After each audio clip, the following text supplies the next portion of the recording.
أعوذ بالله من الشيطان الرجيم بسم الله الرحمن الرحیم۔ سورہ الشورى کی آیت نمبر 51 میں اللہ تعالیٰ نے جو 3 قسمیں وحی کی بتائیں، ان کی کچھ مزید تفصیل اولیاء کرام نے جو اپنی تجربات کی روشنی میں لکھی وہ ہم پڑھ رہے ہیں، اور پیچھے ہم 3 ان کی قسمیں پڑھ چکے ہیں اور 3 آج ہم پڑھیں گے۔ اور آج جو پڑھیں گے نظارہ نیم خواب مثل فلک الصبح منفرد و مشترک، نظارہ بیداری تعبیر طلب منفرد و مشترک، اور نظارہ بیداری مثل فلک الصبح منفرد و مشترک۔ بسم اللہ الرحمن الرحیم۔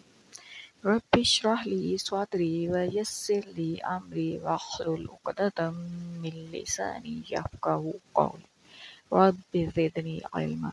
اللہم فقہنا فی الدین۔ نظارہ نیم خواب مثل فلک الصبح منفرد و مشترک۔ بعض وقت ایسا ہوتا ہے کہ ایک انسان جو ہوتا ہے وہ نیم خوابی کی حالت میں ایک نظارہ دیکھتا ہے، مگر وہ تعبیر طلب نہیں ہوتا۔ اچھا، پچھلے اپنے لیسن میں پڑھا تھا کہ نظارہ نیم خواب کی حالت میں جو انسان دیکھتا ہے وہ تعبیر طلب ہوتا ہے، اس کی تعبیر کرنی پڑتی ہے، یعنی جس طرح کہ ہم نے پڑھا من وراء الحجاب، یعنی کہ اس کی سمجھ نہیں آتی، اسے پردہ ہٹانا پڑتا ہے، تو اس طرح۔ اور یہاں پہ ہم کیا پڑھ رہے ہیں کہ نیم خوابی کی حالت میں نظارہ دیکھتے ہیں مگر اس کی تعبیر طلب نہیں ہوتا، بلکہ جس رنگ میں وہ دیکھتا ہے اسی رنگ میں وہ پورا ہو جاتا ہے، جس طرح اس نے وہ نظارہ دیکھا ہوتا ہے۔ اور یہ نظارہ بھی منفرد بھی ہو سکتا ہے اور مشترک بھی ہو سکتا ہے، یعنی منفرد کہ کسی ایک شخص نے دیکھا ہو ایسا، اور مشترک یہ ہوتا ہے کسی اور شخص کو بھی ایسا ہی دیکھ سکتا ہے وہ نظارہ۔ اب جو آج کا جو دوسرا پوائنٹ ہے وہ ہے نظارہ نیم بیداری تعبیر طلب منفرد و مشترک۔ بعض دفعہ بیداری کی حالت میں انسان ایک نظارہ دیکھتا ہے، وہ جاگ رہا ہوتا ہے لیکن اس کو ایسا دکھائی دیتا ہے کہ یہاں کچھ ہو رہا ہے، کہیں بھی وہ کوئی نظارہ دیکھتا ہے لیکن وہ ہوتا تعبیر طلب ہے، اس کی تعبیر کرنی پڑتی ہے، لیکن یہ بھی منفرد بھی ہو سکتا ہے اور جو ہے وہ مشترک بھی ہو سکتا ہے، اور اس کو کشفی حالت کہا جاتا ہے۔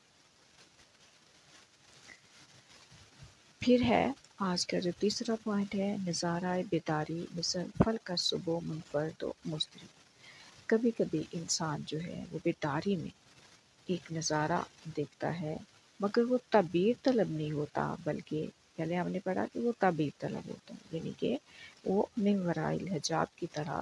اس کا تعبیر اس کی کرنی پڑتی ہے، پردہ ہٹائے تو اس کی سمجھ آتی ہے، ویسے اس نظارے کی سمجھ نہیں آتی، لیکن اب کیا ہے کہ وہ تعبیر طلب نہیں ہوتا۔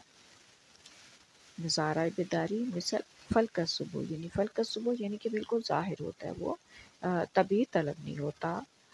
بلکہ فلک الصبح کی طرح اسی رنگ میں ظاہر ہو جاتا ہے جس رنگ میں اللہ تعالیٰ نے انسان کو وہ نظارہ دکھایا ہوتا ہے۔